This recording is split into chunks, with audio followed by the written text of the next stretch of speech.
The autumn rain had turned the driveway into a slick mirror of fallen leaves when Margaret Holloway first heard the music. She froze halfway up the front steps of what used to be her home, a cardboard box of old photographs slipping from her grip. The sound drifted through the open door like a ghost, each note precise and achingly familiar. Someone was playing Thomas's piano. Someone had their hands on the Steinway that had sat untouched in the corner of their living room for 3 years, collecting dust and memories and the weight of everything Margaret could not bear to face. Before we jump back in, tell us where you're tuning in from, and if this story touches you, make sure you're subscribed, because tomorrow, I've saved something extra special for you. Margaret's fingers went numb. The box hit the wet pavement with a muted thud, photographs scattering across puddles, but she did not move to retrieve them. Her feet carried her forward without conscious thought, through the doorway she had walked through 1,000 times when this house belonged to her, when Thomas was alive, when the world made sense. The estate sale had been her daughter's idea.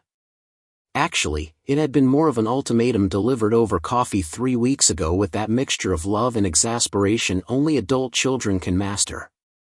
Claire had looked at her mother with those serious gray eyes, so much like her father's, and said the house had been sitting empty long enough. Margaret had moved into a small apartment downtown 2 years ago, unable to live in the space where Thomas had died, but unable to sell it either. The mortgage payments drained her savings month after month. The utilities ran for no one. The garden Thomas had loved turned wild and overgrown. Claire was right, of course. Margaret knew she was right. But knowing and accepting were different countries separated by an ocean of grief. The estate sale company had taken over everything. They had catalogued and priced every item Thomas had touched, worn, loved, used.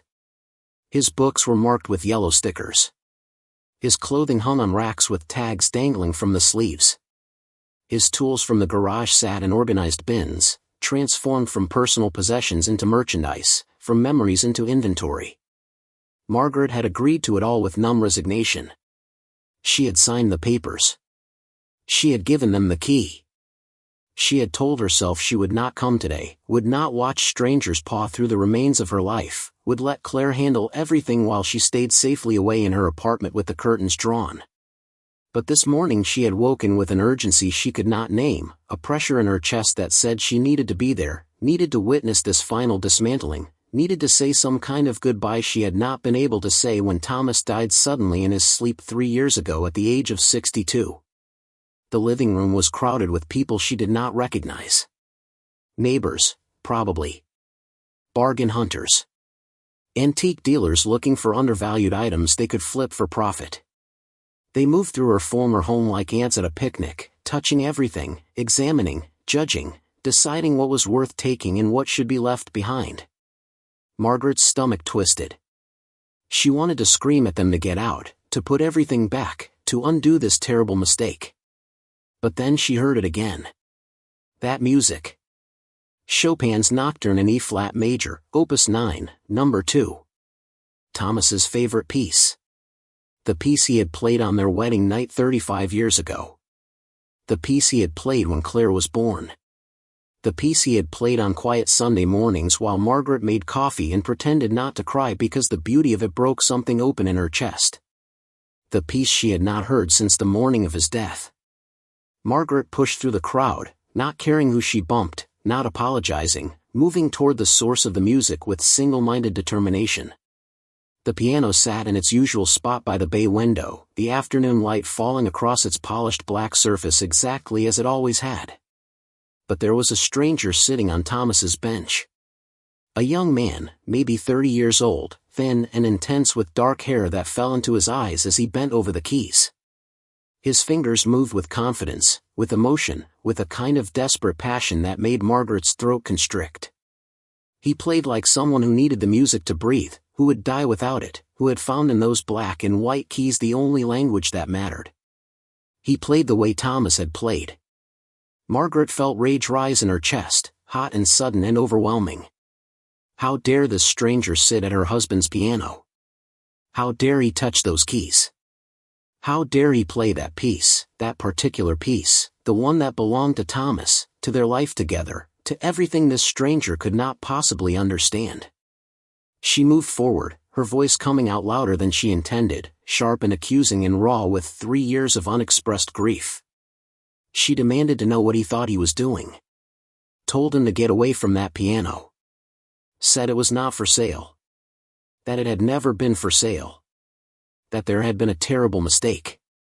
The music stopped abruptly, cut off mid-phrase like a sentence interrupted. The young man's hands lifted from the keys as if burned. He turned on the bench, his face startled and guilty and confused all at once. The crowded room had gone silent. Everyone was staring. Margaret could feel their eyes on her, could sense their discomfort and curiosity and judgment, but she did not care. All she could see was this stranger at Thomas's piano, and all she could feel was the wrongness of it, the violation, the unbearable loss made fresh and immediate all over again. One of the estate sale employees rushed over, a woman in her 40s with a professional smile and a clipboard clutched to her chest like a shield. She spoke in that careful tone people use with the emotionally unstable, explaining that everything in the house was for sale, that the piano had been included in the inventory, that the young man was a potential buyer who had simply been testing the instrument. Margaret shook her head violently. No. There had been a mistake. She had not agreed to sell the piano. She would never agree to sell the piano. Someone had made an error. They needed to remove it from the sale immediately. The woman's professional mask slipped slightly, confusion and irritation flickering across her features. She consulted her clipboard, flipping through pages, then looked up with careful patience. She explained that Margaret had signed a contract stating that all items in the house were to be sold with only specific exceptions listed on an attached form. Margaret had not listed any exceptions. She had checked a box indicating that everything was to be included. The piano was part of the sale. Legal documents had been signed. Buyers had been invited based on the inventory list that specifically mentioned a Steinway grand piano. They could not simply remove it now without potential legal complications. Margaret felt the room tilt. Had she really signed away Thomas's piano? She tried to remember sitting at Claire's kitchen table with the paperwork spread out, tried to recall reading through the forms, but those weeks after agreeing to the sale were a blur of sleepless nights and anxiety medication and the numb fog she had been living in for 3 years. She must have checked that box. Must have included the piano without thinking, without processing what it meant, without understanding that she was giving away the last piece of Thomas that still felt alive. The young man at the piano had been watching this exchange with growing discomfort. He stood now, taking a step back from the instrument as if to distance himself from the conflict. He started to apologize, said he had not meant to cause distress, had not known the piano held such personal significance. His voice was quiet, gentle even, with an accent Margaret could not quite place. Eastern European maybe. Russian. He was thin to the point of looking underfed, wearing clothes that had seen better days, a faded jacket with frayed cuffs and jeans worn white at the knees. His shoes looked like they had walked 1,000 miles. But his eyes were what stopped Margaret from continuing her tirade. They were kind eyes. Sad eyes. Eyes that had seen something difficult, something that left marks. Margaret found herself deflating, the anger draining away as quickly as it had come, leaving behind only exhaustion and embarrassment and the familiar hollow ache she carried everywhere. She looked around at the faces watching her, seeing pity and awkwardness and the desire to be anywhere else. She had made a scene. Had yelled at a stranger who had done nothing wrong. Had revealed her broken insides to a room full of people who just wanted to buy used furniture and kitchen appliances at discount prices. She mumbled an apology, not looking at anyone, and turned to leave. She needed to get out of this house. Needed to go back to her apartment where she could fall apart in private. This had been a mistake. Coming here had been a terrible mistake. But the young man spoke again, stopping her retreat. He asked if she would wait, just for a moment. Please. There was something he wanted to say. Margaret paused in the doorway, not turning around, not trusting herself to look at him or the piano or anything in this room that used to be her life. The young man's voice continued behind her. He said he understood about the piano. About instruments that held memories. Preparing and narrating this story took us a lot of time, so if you are enjoying it, subscribe to our channel, it means a lot to us. Now back to the story. He had a violin once, back in Ukraine. His grandfather had made it by hand. It was not expensive or famous. Just a simple violin made by an old man for his grandson. But it had been everything. The young man's whole life had revolved around that violin. He had played in youth orchestras. Had dreamed of conservatory. Had practiced until his fingers bled because the music was the only thing that made sense in a world that often did not. Then the war came. His city was shelled. His apartment building was destroyed. He had been away, performing at a festival in another region. When he returned, there was nothing left. Just rubble and ash and the smell of burning. His family had evacuated. They were safe, thank God. But everything else was gone. Including the violin. Including the instrument his grandfather had spent 2 years building, carving each piece with arthritic hands, tuning it with decades of woodworking knowledge and love. That violin had turned to splinters and smoke. The young man said he had not played music since. Could not bring himself to touch another instrument. Could not bear the reminder of what had been lost. That was 2 years ago. He had come to America as a refugee. Had been working in kitchens and warehouses. Had been existing but not living. Had walked past music like a hungry man walking past restaurants he could not afford to enter. Today he had come to this estate sale looking for nothing in particular. Just killing time on his day off. But when he saw the piano, something pulled at him. He had sat down without thinking. Had placed his hands on the keys. And for the first time in 2 years, the music had come back. Not perfectly. Not like before. But it had come. He had felt something other than numbness. Had remembered why he used to love being alive. He apologized again for playing the piano without permission.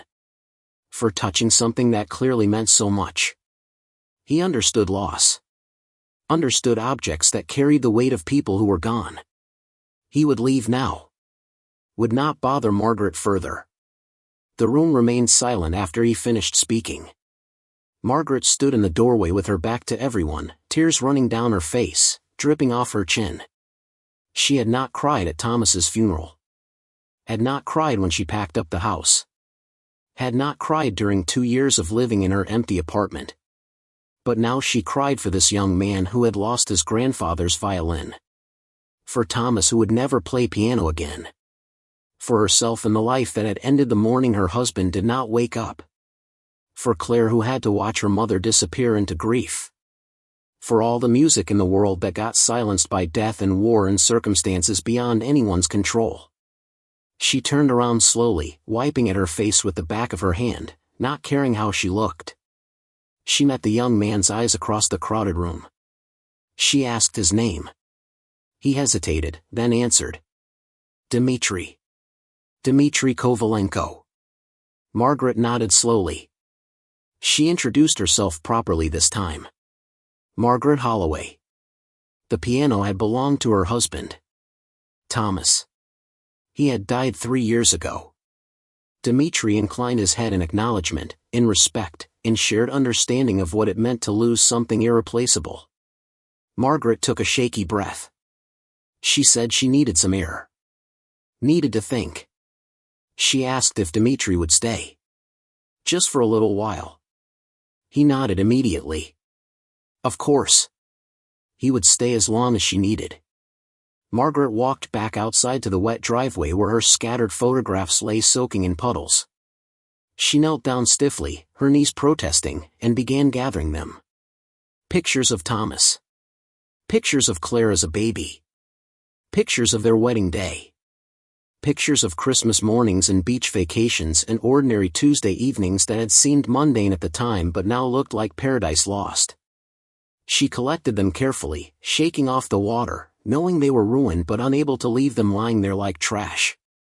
Claire appeared beside her, kneeling in the wet leaves, helping to gather the photographs without comment. Her daughter had been inside somewhere, probably hiding from the crowds, probably checking her phone to avoid watching strangers dismantle her childhood home. Now she looked at her mother with concern and something that might have been relief. She had heard the confrontation. Everyone had heard. But instead of being embarrassed or angry, Claire seemed almost glad. It was the first time in 3 years she had seen her mother express any real emotion. The first crack in the careful numbness Margaret had maintained since Thomas's death. They sat together on the wet steps, holding ruined photographs, not speaking. The sound of the estate sale continued inside. Voices. Footsteps. The ring of the cash register as people purchased pieces of the Holloway family history. But out here in the rain, Margaret and Claire existed in a small bubble of quiet. Finally, Claire spoke. She said she should have asked specifically about the piano. Should have known it was different from the other furniture. Should have protected it. She was sorry. Margaret shook her head. It was not Claire's fault. Margaret had signed the papers. Had checked the boxes. Had agreed to everything because she had not been able to face making real decisions, had wanted someone else to handle it, to take responsibility, to carry the weight she could no longer bear. Claire asked what Margaret wanted to do. The piano was technically still for sale. But if Margaret wanted it back, wanted to keep it, Claire would figure something out. Would pay for it herself if necessary. Would have it moved to Margaret's apartment or put in storage. Whatever her mother needed. Margaret looked at her daughter, this capable woman who had inherited Thomas's practical nature and his gray eyes but Margaret's stubborn determination. She asked if Claire remembered her father playing. Claire smiled, the first real smile Margaret had seen on her face in months. Of course she remembered. She said she used to fall asleep to the sound of him practicing. Used to do her homework at the dining room table while he worked through difficult passages over and over. Used to bring friends home from school and they would always comment on the piano, on how cool it was that her dad could play like that. Claire said she had taken those sounds for granted, had thought they would last forever, had not known she should be memorizing them, saving them, holding on to them with both hands. Margaret felt something shift in her chest. A small movement, like ice beginning to thaw. She asked Claire something she had never asked before. Did Claire want the piano? Her daughter looked startled by the question. She admitted she had thought about it. Had wondered if she should learn to play. Had considered taking lessons. But it felt too heavy, too loaded with expectation and loss. She was not her father. Could never be her father. The piano deserved someone who would love it the way Thomas had loved it. Someone who needed it. Someone who would give it the life it was meant to have. Margaret understood. She felt the same way. The piano had been silent for 3 years because neither of them could bear to hear it played badly, played differently, played by anyone other than Thomas. They sat in silence for a few more minutes. Then Margaret made a decision. She stood up, brushing wet leaves from her pants, and walked back into the house. The crowd had thinned slightly. Some people had made their purchases and left. Others were still browsing. Margaret found Dmitri exactly where she had left him, standing near the piano but not touching it, looking lost and uncomfortable. She approached him directly, her earlier anger completely gone. She asked if he was serious about buying the piano. If he truly wanted it. If he would play it. Really play it. Not just occasionally. Not just as decoration. But actually use it the way it was meant to be used. Dmitri looked uncertain. He explained that he could not afford a Steinway Grand. He had come to look, to dream, but the price tag was far beyond his means. He worked 2 jobs and still barely made rent. He had student loans from his music studies in Ukraine. He sent money back to his family who had relocated to Poland and were struggling. A piano like this cost thousands. Tens of thousands. It was impossible. Margaret nodded slowly. She had expected this answer. She turned to the estate sale employee with the clipboard. She said she wanted to exercise the seller's prerogative to remove an item from sale. She would buy the piano herself. Right now. For whatever the asking price was. The woman looked flustered. She explained that was not exactly how it worked. The contract stipulated that all items would be sold through the estate sale company. They would take their commission. There were procedures. Margaret pulled out her checkbook from her purse. She said she would pay the full asking price plus the company's commission. Whatever number was on that price tag, she would write a check right now. But the piano was no longer for sale to anyone else. The woman consulted her clipboard again, did some mental math, and named a figure. It was substantial. More than Margaret could easily afford. More than she should spend given her dwindling savings and the reality of living on Thomas's life insurance and her small pension. But she wrote the check anyway, her hand steady, her mind clear for the first time in years. She handed it to the stunned employee and turned back to Dmitri. She told him the piano was his. Free. A gift. She was giving it to him.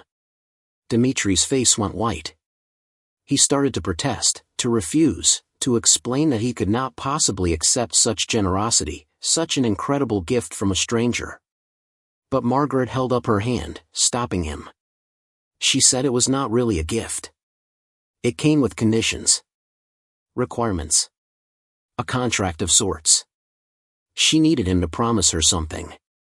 Several things actually. First, he had to promise to play the piano regularly.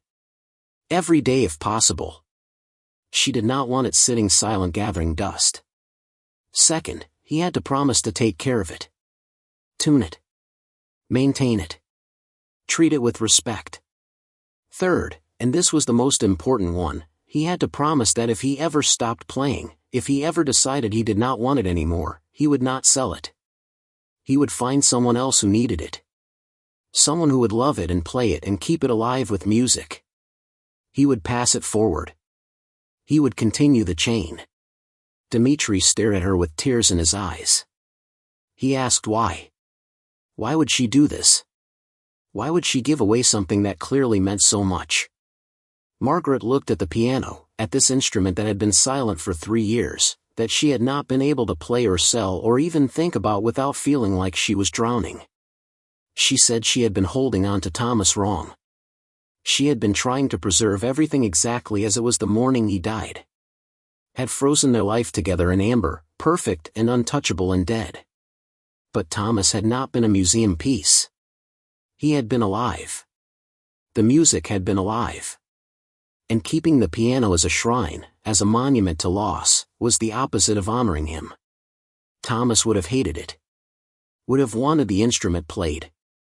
Would have wanted someone to love it and use it and fill rooms with music the way he had. She told Dmitri that watching him play earlier, seeing the emotion on his face, hearing Chopin's Nocturne come alive again after 3 years of silence, had broken something open in her. Had made her realize she had a choice. She could keep holding on to the physical objects of Thomas's life and slowly suffocate under the weight of them. Or she could let go. Could release them into the world to have new life, new meaning, new purpose.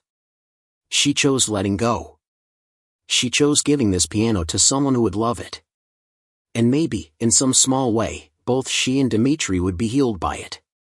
He would have an instrument again. She would know the music continued. They both would have a reason to believe that beautiful things could survive loss. Dmitri wiped at his eyes with the back of his hand. He tried to speak several times before words would come. When he finally managed, his voice was thick with emotion and gratitude and disbelief. He promised everything she asked. Swore he would take care of the piano. Would play it every day. Would honor Thomas's memory with music. Would never let it be silent again. Margaret nodded, satisfied. She gave him her phone number.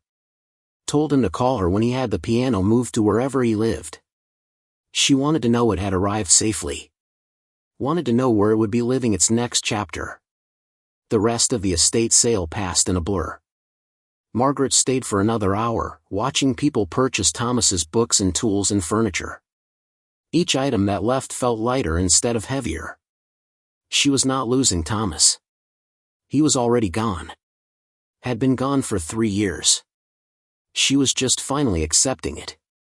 Finally releasing her grip on the physical remnants of their life. Finally allowing herself to move forward instead of remaining frozen in place. Claire stood beside her through it all, occasionally squeezing her mother's hand, not saying much but present. Solid. There when Margaret needed her. As the afternoon faded into evening and the crowd dwindled, Margaret found herself standing alone in the emptying living room. Most of the furniture was gone. The walls looked bare. Her footsteps echoed on the hardwood floors. But the piano was still there, too large to be moved without professional help, waiting for the moving company Dimitri would arrange. Margaret approached it slowly. She had not touched it since Thomas died.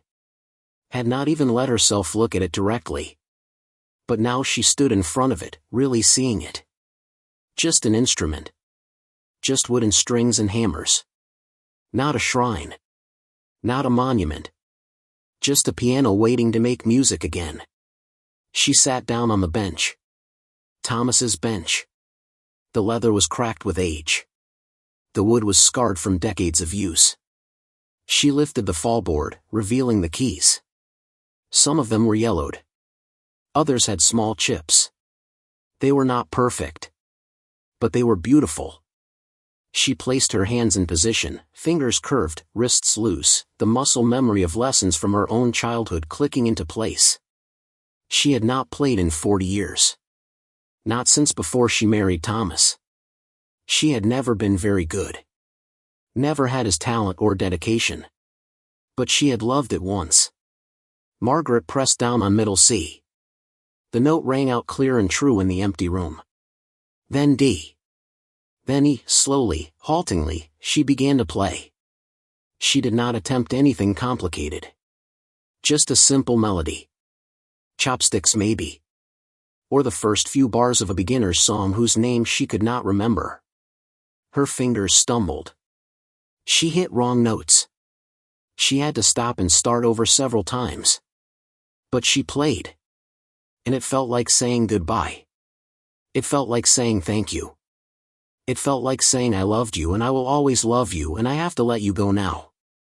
It felt like the beginning of something new. When she finished, she lifted her hands and closed the fallboard gently. She stood up from the bench and looked around the empty room one last time. This had been a good house. A happy house. Thomas had died here, yes, but he had also lived here. They had built a life here. Had raised Claire here. Had loved each other here for 30 years. That did not disappear because the furniture was gone. The memories stayed. They were not in the objects. They were in her. In Claire. In the stories they would tell. In the ways Thomas had shaped them and changed them and made them who they were. Margaret walked out of the house for the last time. She did not look back. Claire was waiting in the driveway, leaning against her car. She asked if Margaret was ready to go. Margaret nodded. She was ready. More ready than she had been in 3 years.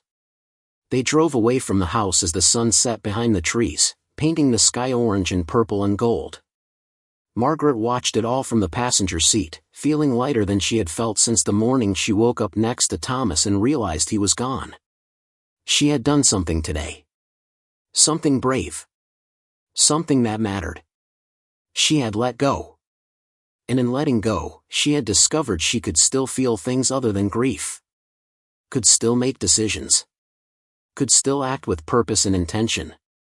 Could still, maybe, find a way to live again. The weeks that followed were different. Not easier exactly. Grief did not work that way. But different. Margaret called Dimitri to check on the piano. He answered on the second ring, his voice bright with enthusiasm. The piano had been delivered the day before. It was beautiful.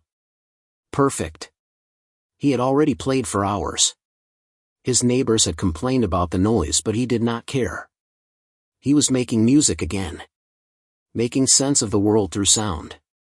He thanked her again. Said he would never forget her generosity.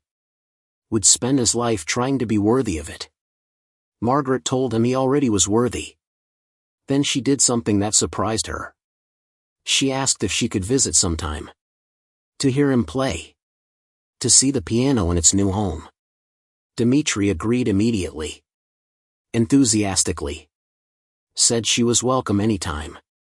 He would play anything she wanted to hear. Margaret went the following Saturday. Dmitri lived in a tiny apartment in a run-down building on the other side of the city. The elevator was broken. Margaret had to climb 4 flights of narrow stairs, her knees protesting with each step. But when Dmitri opened the door, she forgot about the stairs. Because behind him, dominating his small living room, sat Thomas's piano. It looked massive in the cramped space. It took up half the room. But it also looked right. Looked like it belonged. Looked alive in a way it had not looked in years. Dmitri made tea. They sat in mismatched chairs on either side of the piano. He told her about his life. About studying music in Kharkiv. About his grandfather who had been a carpenter and amateur violinist. About the day the sirens started and everything changed. About fleeing to Poland with his mother and younger sister. About coming to America alone because he had a distant cousin in Chicago who could sponsor him. About the loneliness of being a refugee. About losing not just his home but his identity, his purpose, his sense of who he was. Margaret listened without interrupting. She recognized the shape of his story even though the details were different from her own. Loss was loss. Grief was grief. The specifics changed but the core remained the same. When Dmitri finished talking, Margaret shared her own story. About Thomas. About the morning he died. About the 3 years of numbness. About Claire's patience and worry. About the estate sale and the moment she heard Dmitri playing. About realizing she had been holding on wrong. About choosing to let go. They sat in comfortable silence for a while after that. Then Dmitri asked what she wanted to hear. Margaret did not hesitate. Chopin's Nocturne. The one he had been playing at the estate sale. The one Thomas had loved. Dmitri nodded and turned to the piano. He placed his hands on the keys and began to play. It was different from how Thomas had played it. Thomas's interpretation had been measured, controlled, technically perfect. Dmitri's version was more emotional, more raw, more urgent. He played like someone who had lost everything and found one thing worth holding on to. He played like someone who knew music was not just entertainment but survival. He played like someone making a promise to a dead grandfather and a dead husband and everyone who had believed in the power of beauty to save lives. Margaret closed her eyes and listened.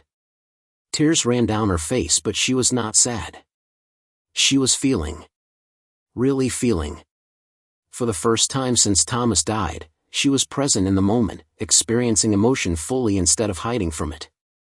The music was beautiful. Not because it was perfect.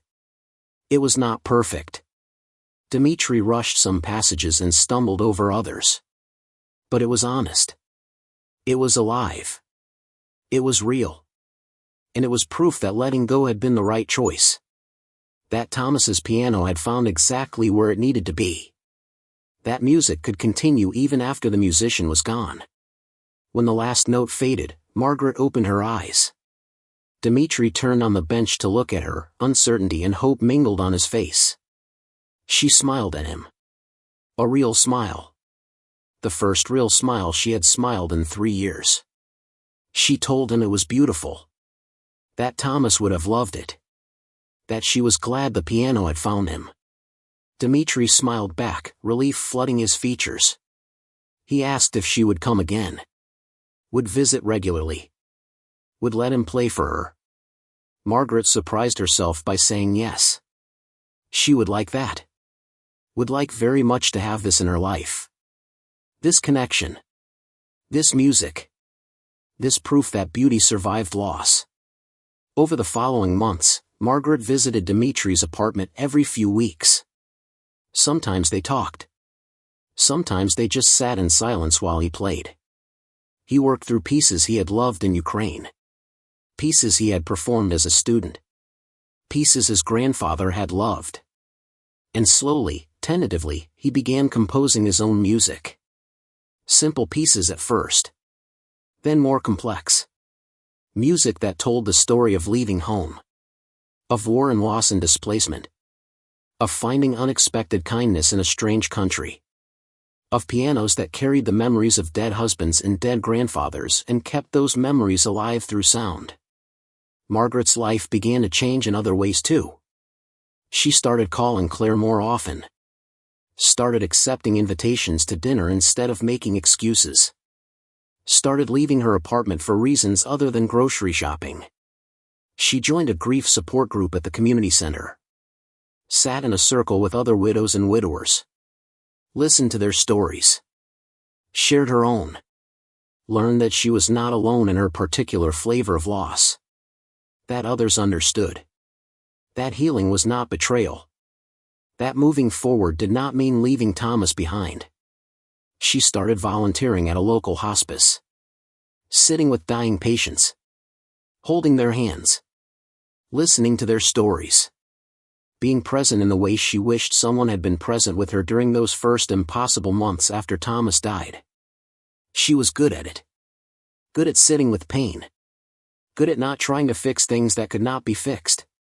Good at just being there, solid and calm and understanding. The work was hard, but it gave her purpose. Gave her a reason to get up in the morning. Gave her a way to transform her grief into something useful. One evening, about 6 months after the estate sale, Margaret arrived at Dimitri's apartment to find him animated with excitement. He had news. Big news. He had auditioned for a position teaching piano at a music school in the suburbs. A real teaching job. Not just working in kitchens. Not just surviving. A job using his training. His passion.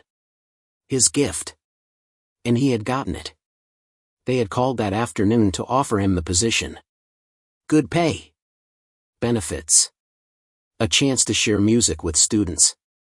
To help young people discover what he had discovered about the power of music to make life worth living. Margaret hugged him, genuinely happy for his success. She told him he deserved it. That he would be an excellent teacher. That his students were lucky to have someone who understood what music really meant. Dimitri thanked her. Said none of it would have happened without her. Without the piano. Without her generosity giving him back his purpose. Giving him permission to be a musician again. Margaret shook her head. She said he had saved himself. She had just provided an instrument. He was the one who had chosen to play it.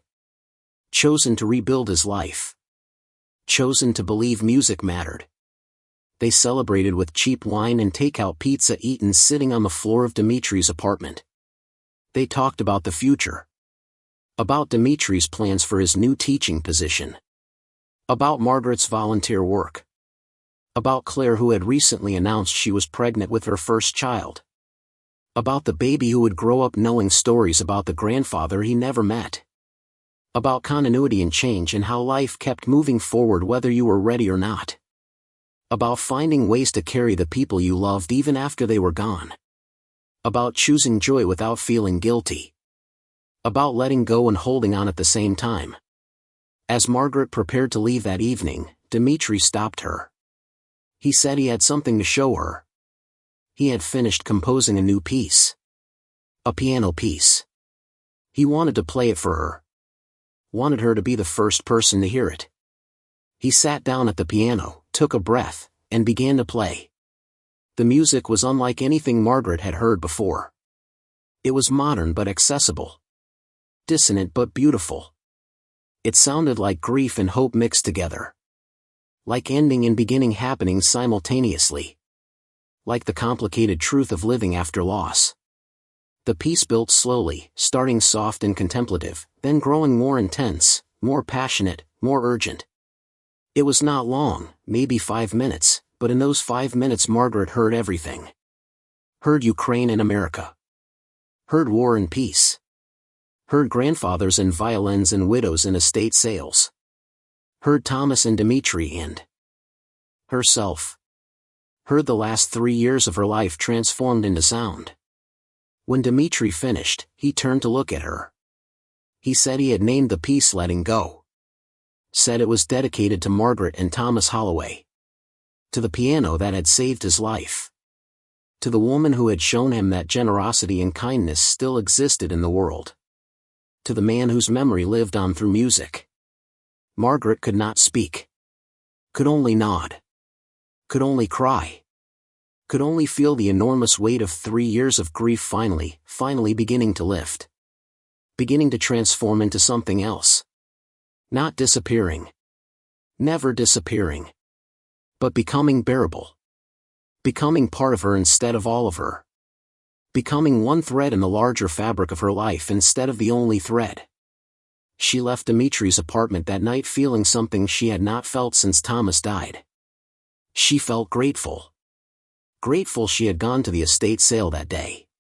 Grateful she had heard Dimitri playing. Grateful she had been brave enough to give away the piano. Grateful for the unexpected friendship that had grown from that act of letting go. Grateful for music and memory and the mysterious ways people found each other and helped each other survive impossible things. Grateful to still be alive. Still be capable of feeling. Still be capable of change. The next morning, Margaret did something she had not done in 3 years. She went to the cemetery where Thomas was buried. She had avoided it. Could not bear to see his name carved in stone. Could not bear to stand in front of physical proof that he was gone. But today she went. She brought flowers. Chrysanthemums.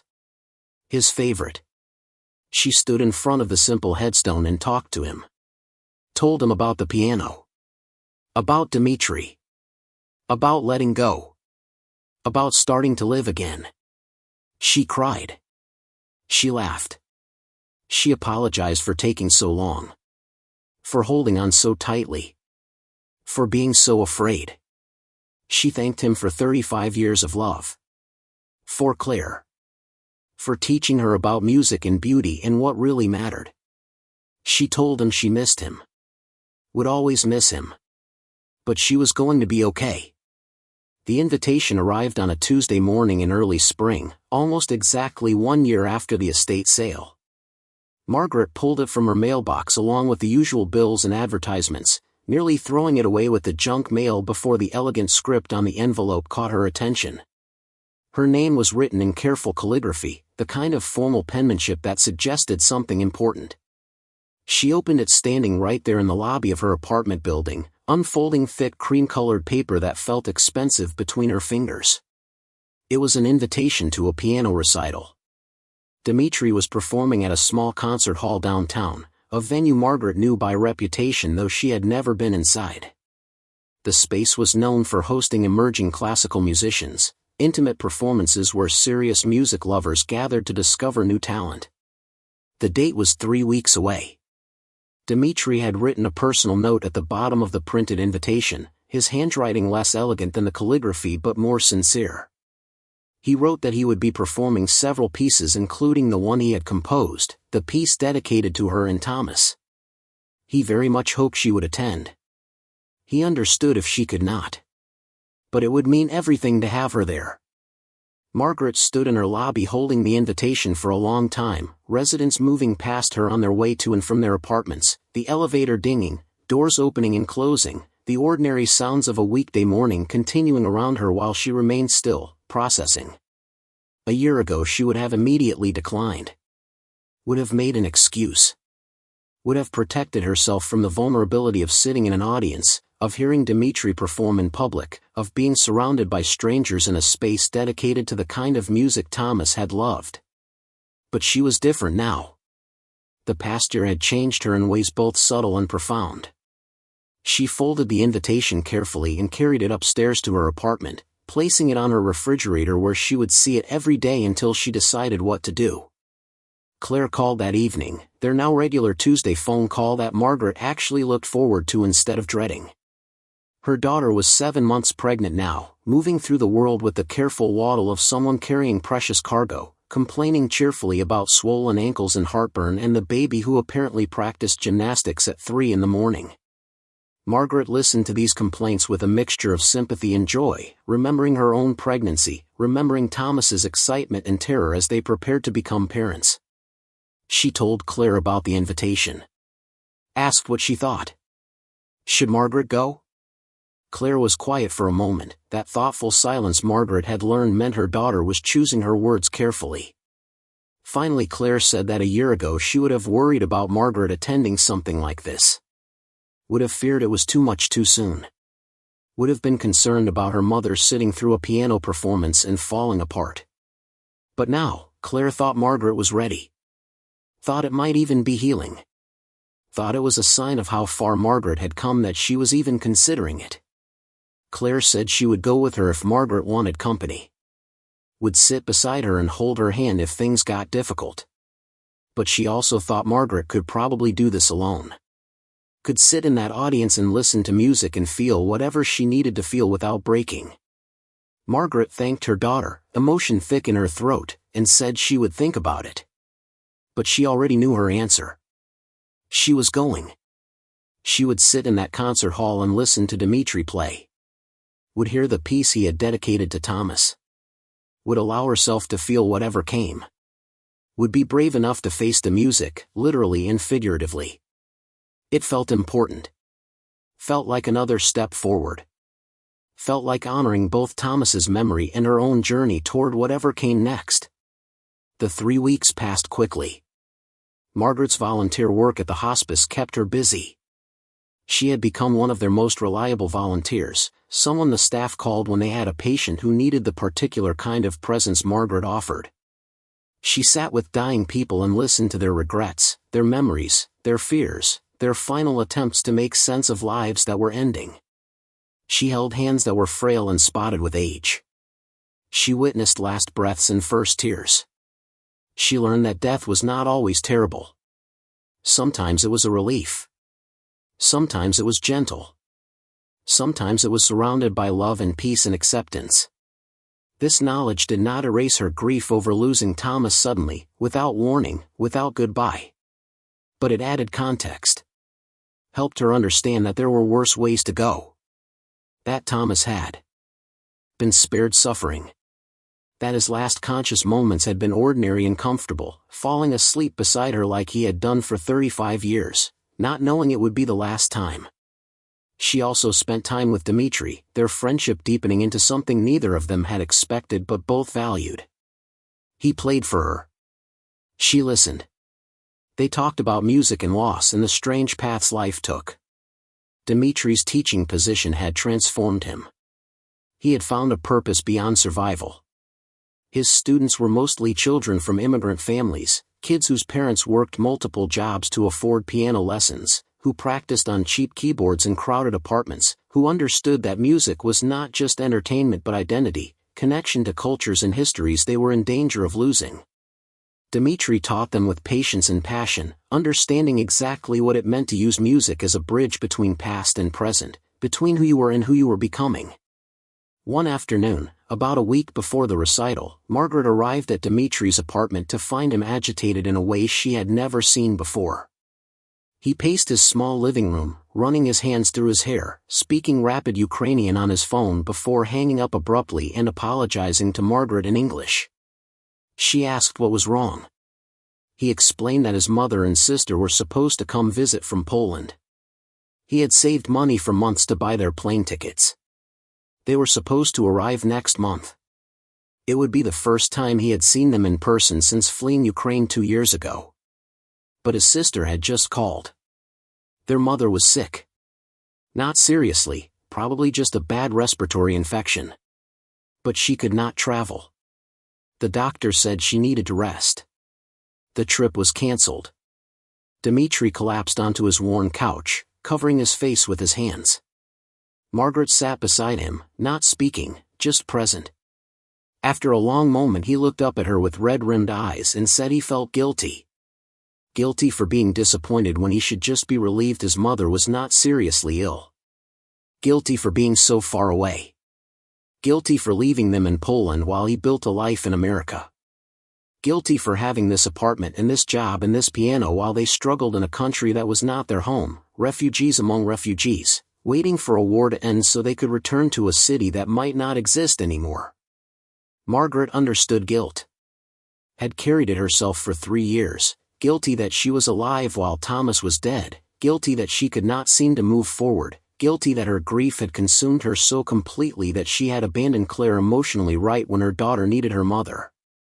She told Dmitri what she had learned in her grief support group, what others had shared with her. That guilt was often just grief in disguise. That feeling guilty was sometimes easier than feeling helpless. That he could not control the war or his mother's health or the distance between them. But he could control how he showed up in his own life. Could be present. Could build something meaningful. Could honor his family by living fully instead of drowning in guilt and shame. Dmitri listened with the same attention he gave to music, absorbing her words, considering them seriously. He asked how she had learned to forgive herself. Margaret laughed, a sound without much humor. She said she was still learning. Still working on it. Still had days where the guilt threatened to pull her under. But she was getting better. Was learning that Thomas would not want her to spend the rest of her life frozen in grief. That the best way to honor him was to live. To help others. To find meaning and purpose. To allow herself joy without feeling like she was betraying his memory. It was hard work. The hardest work she had ever done. But it was working. Slowly, imperfectly, but working. They sat together in silence after that, the afternoon light slanting through Dmitri's window, dust motes floating in the air, the piano waiting in the corner like a patient friend. Finally Dmitri stood and went to the instrument. He played without announcing what he was playing, letting the music speak for itself. It was something unfamiliar to Margaret, probably another of his own compositions. The piece was melancholy but not despairing. It sounded like longing. Like missing home. Like loving people you could not reach. Like carrying loss without being destroyed by it. Margaret closed her eyes and let the music wash over her, feeling her own grief and Dmitri's braided together, distinct but connected, separate stories that somehow made sense beside each other. When he finished, Margaret opened her eyes and found Dmitri watching her.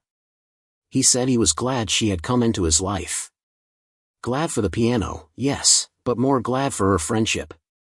Her wisdom. Her willingness to share her pain and help him navigate his own. He said she had given him more than an instrument. She had given him permission to be broken and still valuable. To be grieving and still functional. To be lost and still moving forward. Margaret felt tears on her face and did not bother wiping them away. She told him he had given her something too. Had shown her that letting go did not mean forgetting. That generosity was not sacrifice. That Thomas's piano, and by extension Thomas himself, could continue having impact and meaning in life even after death. That there was purpose in pain if you chose to find it. The day of the recital arrived cool and clear, one of those perfect spring evenings when the air smelled like flowers and possibility. Margaret dressed carefully, choosing a simple blue dress that Thomas had always liked, elegant but not showy. She applied makeup with a steady hand, looking at herself in the mirror and barely recognizing the woman looking back. She looked alive again. Not young. She was 62 and looked it. But alive. Present. Engaged with the world instead of hiding from it. She saw Thomas in her reflection, the ways they had become alike over 35 years together, the way long married couples start to mirror each other. But she also saw herself. Margaret. Separate. Individual. Capable of existing independently even though she would always carry Thomas with her. Claire had offered again to accompany her, but Margaret had declined. This felt like something she needed to do alone. A test of sorts. Proof that she could sit through an evening of classical piano music, could hear pieces Thomas had loved, could be surrounded by the culture and community they had shared, and survive it. More than survive. Experience it. Feel it. Allow it to be bittersweet instead of just bitter. The concert hall was small and intimate, maybe 200 seats arranged in gently curved rows facing a simple stage. The space had excellent acoustics, designed specifically for solo instruments and chamber music. Margaret arrived early, wanting to settle in before the crowd arrived, wanting to choose her seat carefully. She selected a spot in the middle section. Not too close to the stage but not hiding in the back. A place where she could see and hear everything but would not feel too exposed. People began filtering in as the start time approached. Margaret recognized the type immediately. Classical music enthusiasts. Serious listeners who came not to be entertained but to experience something profound. They wore neat but unstylish clothes. Carried worn program notes from previous concerts. Spoke in hushed, reverent tones about composers and interpretations and technical details. These were Thomas's people. The community he had belonged to. Margaret had attended countless concerts with him over the years, had sat in audiences just like this one, but always as his companion, his plus one, the woman beside the serious musician. Now she was here alone, not as anyone's wife or companion, just as herself. It felt strange and liberating in equal measure. The lights dimmed. Conversations quieted. A man in a dark suit walked onto the stage and approached a microphone stand. He introduced himself as the artistic director of the venue and welcomed everyone to tonight's performance. He explained that they would be hearing from Dmitry Kovalenko, a pianist originally from Ukraine who had recently joined the teaching faculty at one of the city's prominent music schools. The director spoke about Dmitry's training at the Kharkiv Music Academy, his promise as a young performer, the interruption of his career by war, and his recent return to performance. He mentioned that tonight's program would include works by Chopin, Rachmaninoff, and an original composition by Dmitry himself. Then Dmitry walked onto the stage. Margaret's breath caught. He looked different in performance attire. More formal. More serious. But also more himself, like he was stepping into a role he had been born to play. He wore an understated black suit that fit better than his usual threadbare clothes. His hair was neatly trimmed. He carried himself with quiet confidence as he approached the piano, a beautiful black grand that sat center stage under focused lights. He bowed to the audience, a brief dip of his head, nothing showy or theatrical. Then he sat at the bench, adjusted it slightly, placed his hands on the keys, and began to play. The first piece was a Chopin ballade, technically demanding and emotionally complex. Dmitry played it with fierce concentration, his body moving slightly with the music, his face showing the intensity of his focus. Margaret watched his hands fly across the keys, watched his foot work the pedals, watched the complete absorption in the act of creating beauty from an arrangement of sounds. This was different from hearing him play in his apartment. The formality of the setting, the quality of the instrument, the presence of an audience, all of it elevated the experience. This was not just music. It was art. It was communication. It was one human being sharing something profound with a room full of other human beings through the universal language that needed no translation. When the ballade ended, the audience applauded warmly. Dmitry acknowledged it with a small nod and immediately moved into the next piece, a Rachmaninoff prelude.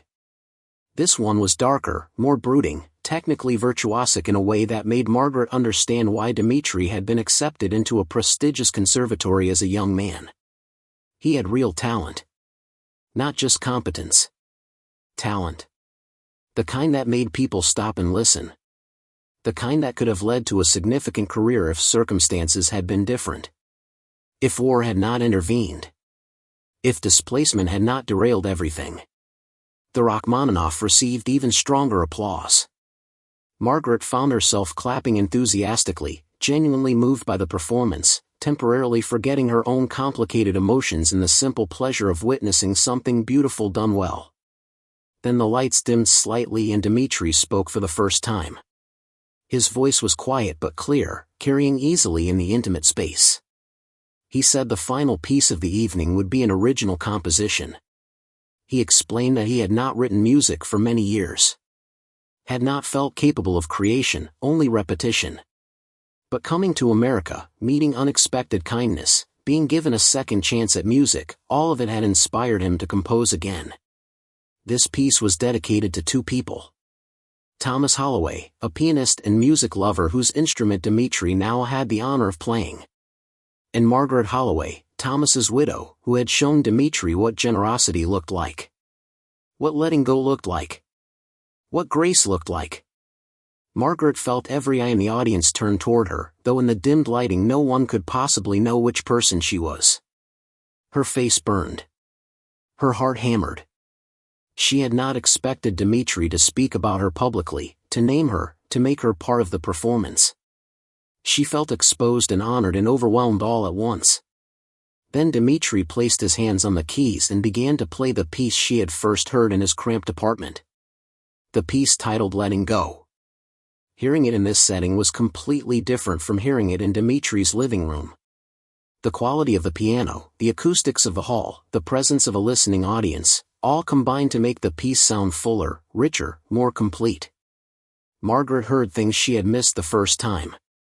Subtleties in the phrasing. Echoes of Ukrainian folk melodies woven into the modern harmonies.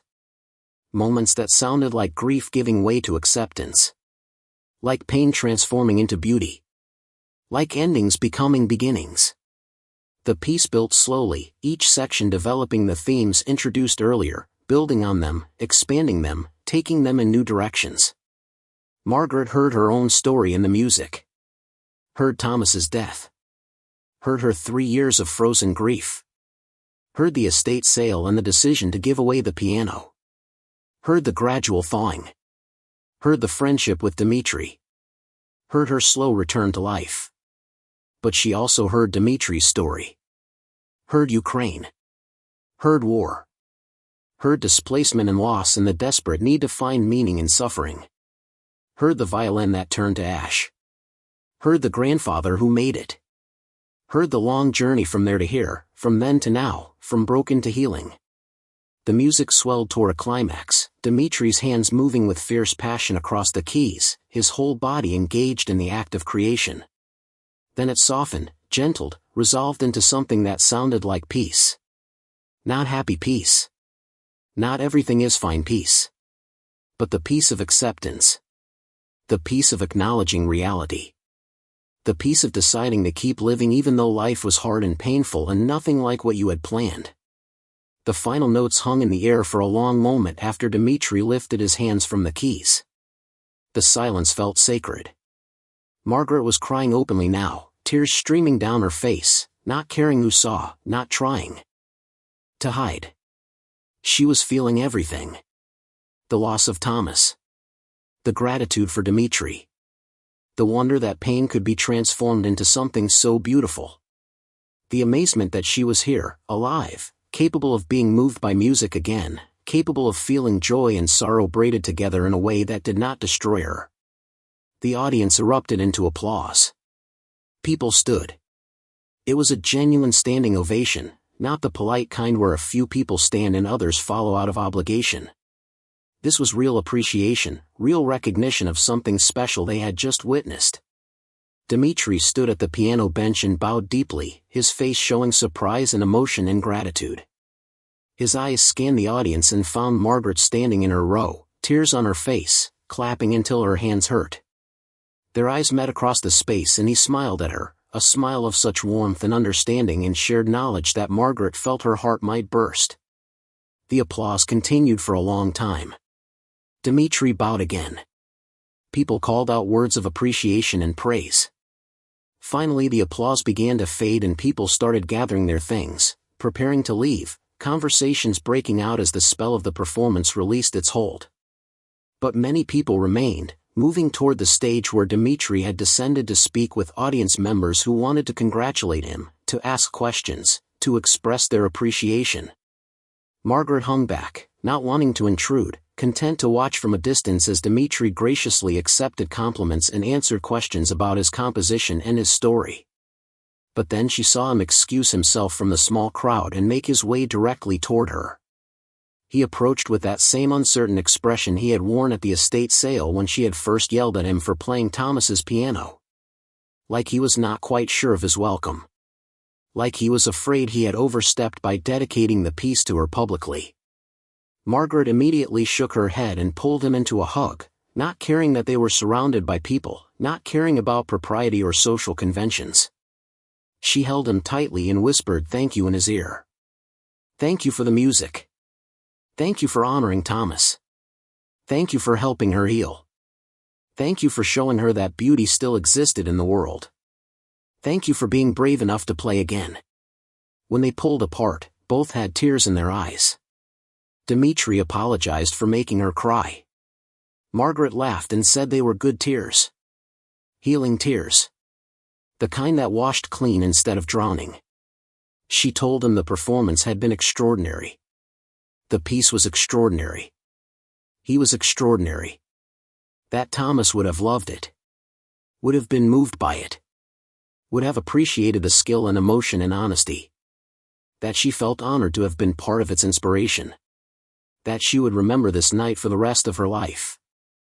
Other people approached, wanting to speak with Dmitri, and Margaret stepped aside to let them. She gathered her purse and program, preparing to leave, feeling tired but good, emotionally wrung out but in the best way. As she made her way toward the exit, several strangers stopped her. They had heard Dmitri mention her name. They wanted to tell her how moved they had been by his story and by the piece. How generous she had been to give away the piano. How beautiful it was that something so meaningful had come from loss. Margaret accepted their words graciously, uncomfortable with the attention but understanding that these strangers needed to express something, needed to process what they had witnessed, needed to believe that kindness and beauty could emerge from pain. Outside, the spring evening had cooled into night. Margaret stood on the sidewalk breathing in the fresh air, looking up at stars barely visible through the city lights. She felt exhausted and alive, hollowed out and filled up, like she had run a marathon or climbed a mountain or done some other thing that pushed her to her limits and showed her she was capable of more than she believed. She pulled out her phone and called Claire. Her daughter answered immediately, clearly having been waiting by the phone. Claire asked how it went. Margaret tried to explain but words felt inadequate. She settled for saying it had been beautiful. Difficult but beautiful. That she was glad she had gone. That she was okay. More than okay. Claire's relief was palpable even through the phone. She said she was proud of her mother. That it took courage to show up tonight. That Margaret was braver than she gave herself credit for. That she loved her. Margaret said she loved her too, and they talked for a few more minutes about ordinary things, about Claire's pregnancy and upcoming doctor's appointments and nursery preparations. The mundane details of ongoing life. Margaret walked slowly toward the bus stop while they talked, in no hurry to get home, wanting to stretch out this evening, this feeling, this sense of having moved through something difficult and emerged on the other side. When she got home to her small apartment, Margaret made tea and sat in her favorite chair by the window. She thought about the past year. About how much had changed. About the woman she had been at the estate sale, broken and angry and lost. About the woman she was now, still grieving but no longer paralyzed by it. Still sad but also capable of joy. Still missing Thomas but learning to live without him. She thought about Dmitri and how their unlikely friendship had saved them both in different ways. How giving away the piano had been the beginning of getting her own life back. How sometimes the things we hold on to most tightly are the things we most need to release. She pulled out her phone again and typed a message to Dmitri. Just a simple thank you. For the performance. For the dedication. For being part of her healing. For letting her be part of his. She hit send and then sat in the quiet of her apartment, sipping tea, feeling grateful. Grateful for music. Grateful for unexpected connections. Grateful for second chances. Grateful for the mysterious ways life continued even after you thought everything meaningful had ended. Grateful for the courage to keep showing up, keep trying, keep opening herself to possibility even when it was scary. Grateful to be alive. Her phone buzzed with Dimitri's response. He thanked her for coming. Said seeing her in the audience had given him courage. Said he hoped the piece had honored Thomas's memory appropriately. Said he felt blessed to know her. Margaret smiled at the screen, warmth spreading through her chest. She typed back that Thomas would have been moved by the piece. That she was certain of it. That honoring someone's memory was not about perfection but about sincerity. That Dimitri had achieved something rare and precious tonight. That she was grateful beyond words.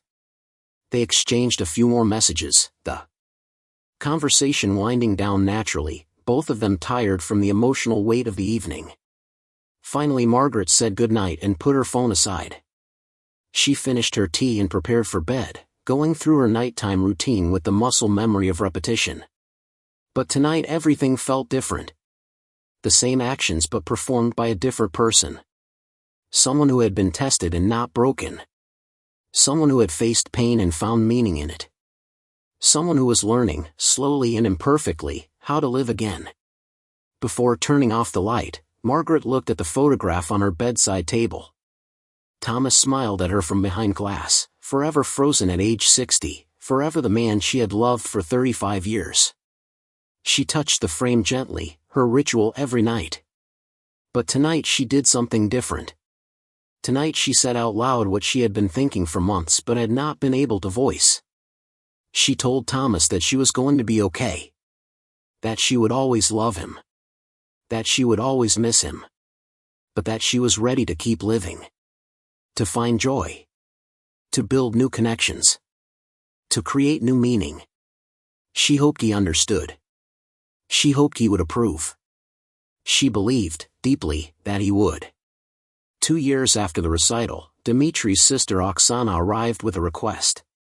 Her refugee music school in Poland desperately needed a piano for 40 displaced children. Margaret struggled with asking Dimitri to sacrifice again, but together they chose generosity over comfort. The piano traveled across the ocean to Warsaw, where Margaret witnessed children who had lost everything pour their hearts into music. She finally released Thomas completely, understanding his legacy lived not in objects but in the beauty those objects created. Standing in that Polish classroom, hearing those desperate, hopeful young voices, Margaret realized grief had transformed into purpose. She had learned the hardest lesson: true love meant letting go so others could hold on. Up next, you've got 2 more standout stories right on your screen. If this one hit the mark, you won't want to pass these up. Just click and check them out.